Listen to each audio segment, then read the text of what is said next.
एक बड़ी पुरानी कहावत है, कहते हैं हंस के बोले दुर्जन, छिप के रहे सियार, कहे पंत इन दोनों से रहियो तुम होशियार। ये जो तस्वीरें देख रहे हैं ना, ये तस्वीरें हैं चीन से निकल कर आई। बहुत बड़ी भीड़ जमा हो गई है और ऐसी भीड़ जिसकी कल्पना जिनपिंग ने नहीं की थी। विद्रोह का बिगुल बज चुका है। जानेंगे चीन अपनी सेना को क्यों उतार रहा है और क्या है मामला। जहां एक तरफ चीन में ये सारा कुछ हो रहा है तो वहीं चीन ने भारत की तारीफ कर दी है। जियोपॉलिटिक्स में धमाल मचा हुआ है, ऐसा पहले कभी नहीं हुआ था। जानेंगे क्या है मामला, आइए जानते हैं इन खबरों को विस्तार से। चीन का ये इलाका सिंजियांग के बारे में तो हम लोग जानते ही हैं। उइगर मुसलमानों के साथ चीन किस तरीके का करता है व्यवहार। चीन ने एक तरीके से उइगर मुसलमानों की पहचान ही खत्म कर दी है और खास तौर पर जब से जिनपिंग सत्ता में आए हैं, जिनपिंग ने बहुत सारी चीजें बदल दी है। आप देखेंगे जिनपिंग के राज में चीनीकरण हुआ, यानी पूरे देश में चीन की संस्कृति को फैलाने का काम हुआ। इन्होंने उइगर मुसलमानों पर निगरानी रखनी शुरू कर दी। साथ ही साथ एक और काम करना शुरू कर दिया, वो काम था मस्जिदों को तोड़ना। मस्जिदों को तोड़कर यहाँ पर नई संरचना बनाना। कुछ की संरचना बनी और कुछ टॉयलेट में बदल गए। वैसे आप सोचेंगे कि अच्छा यहाँ पर ये सारा कुछ बवाल कटता है तो लोग कोर्ट क्यों नहीं जाते हैं। कोर्ट कहाँ से जाएंगे, ये सारे ऑर्डर कोर्ट ही देती है। चाइना में कोर्ट ऑर्डर देती है सरकार को कि सरकार तुम बदल दो, जितने मस्जिद हैं उनको गिराओ और उनकी जगह नई संरचना जो चीन के तरह हो। ऐसा नहीं कि अरब संस्कृति वाली संरचना हो, उस संरचना में बने हुए मस्जिद नहीं होने चाहिए। और चीन ने मस्जिदों को तोड़ना शुरू कर दिया। पुरानी मस्जिदों के गुंबद तोड़ दिए गए और तोड़ने के बाद कुछ मंदिरों में नई संरचना बनी। नई संरचना नई हिसाब से देखने लायक बनी,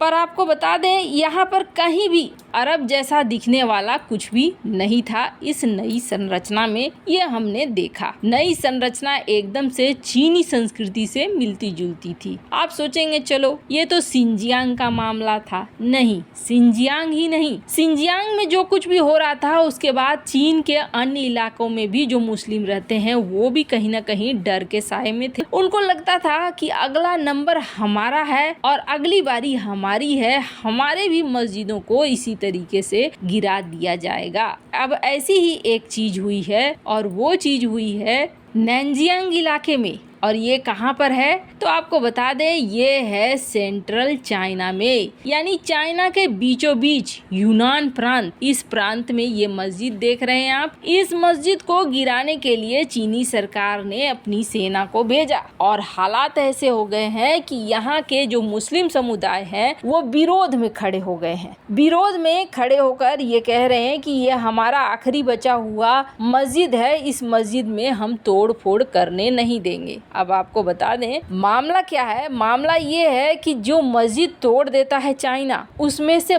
बहुत कम ही मॉडिफाई होते हैं। ज्यादातर मस्जिदों को यूं ही तोड़कर छोड़ दिया जाता है ताकि लोग वहां पर प्रार्थना करना भूल जाएं, धीरे धीरे उस जगह को ही भूल जाएं और फिर उस जगह पर अपने हिसाब से कुछ भी ये बना देते हैं। ऐसा ही हुआ है यूनान के इस मस्जिद के साथ भी, लेकिन इस बार मामला थोड़ा अलग हो गया है। मामला ये हो गया है कि लोग यहाँ जमा हो गए हैं और विरोध में खड़े हो गए हैं। अब देखना ये है कि जिनपिंग क्या अपनी पूरी सेना भेजते हैं यहाँ पर, क्या इस विद्रोह को दबा दिया जाता है। हालांकि जब से ये घटना हो रही है इंटरनेशनल मीडिया इसे बहुत ज्यादा कवर कर रही है। और आपको बता दें ये सब कुछ तब हो रहा है जब 2020 में OIC के लिए मेहमान मेंबर बनकर आया था चाइना। और ये किया गया था किसके द्वारा, पाकिस्तान के द्वारा। पाकिस्तान के द्वारा चाइना को यहाँ पर मेंबर बनाकर बुलाया गया था। वैसे तो ये जो मामला हो रहा है मस्जिद तोड़ने का या मस्जिद को रीस्ट्रक्चर करने का, इसमें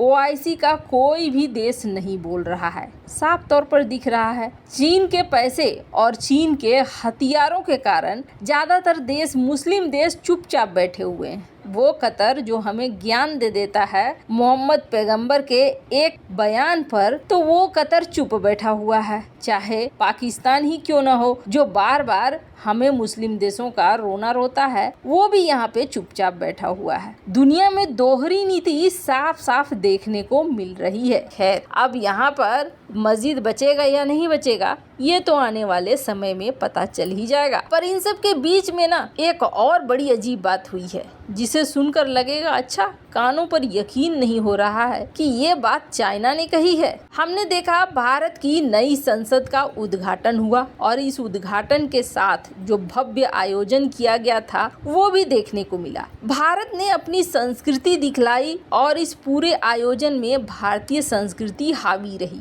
चाहे वो सेंगोल की स्थापना करना हो या वैदिक मंत्र हो या फिर पूरा हवन वगैरह हो या फिर अखंड भारत का नक्शा ही क्यों ना हो। वैसे आपको बता दें, अपने संस्कृति को दिखाने के लिए अखंड भारत के नक्शे का भी इस्तेमाल किया गया संसद में, और ये संसद सचमुच में बहुत कमाल की बनी है। हमारी पूरी संस्कृति इस संसद में झलकती है। और सबसे बड़ी बात क्या है, सबसे बड़ी बात ये है कि आज तक हम गुलामी के समय बनाई गई ब्रिटिश संसद में रह रहे थे, ब्रिटिश संसद का इस्तेमाल कर रहे थे। यानी इतने सालों में हम अपने लिए एक संसद नहीं बना पाए थे, आज हमने अपनी संसद बनाई। और उतना पैसा जितना पाकिस्तान IMF से मांग रहा है हमने संसद में लगाया, तो उस संसद में बरगद के पेड़ से लेकर राष्ट्रीय पक्षी तक हर चीज को बहुत अच्छे से इस्तेमाल किया गया है इस संसद की दीवारों में।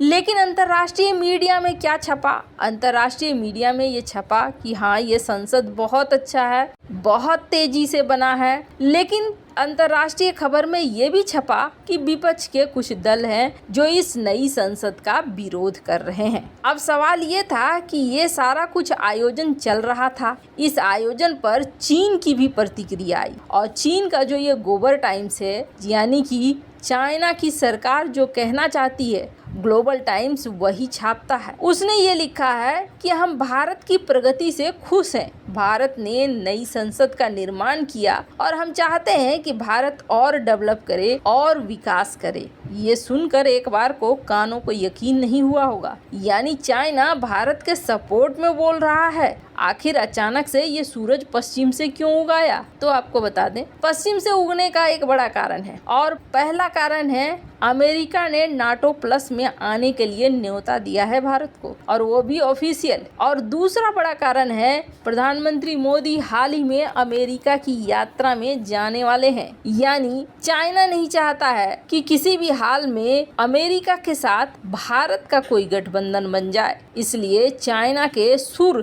थोड़े बदले बदले नजर आ रहे हैं। वैसे आपको क्या लगता है, क्या सचमुच दिल से चाइना चाहता होगा कि भारत विकास करे? कमेंट कर अपनी राय जरूर बताएं। जल्द मिलते हैं अगले वीडियो में।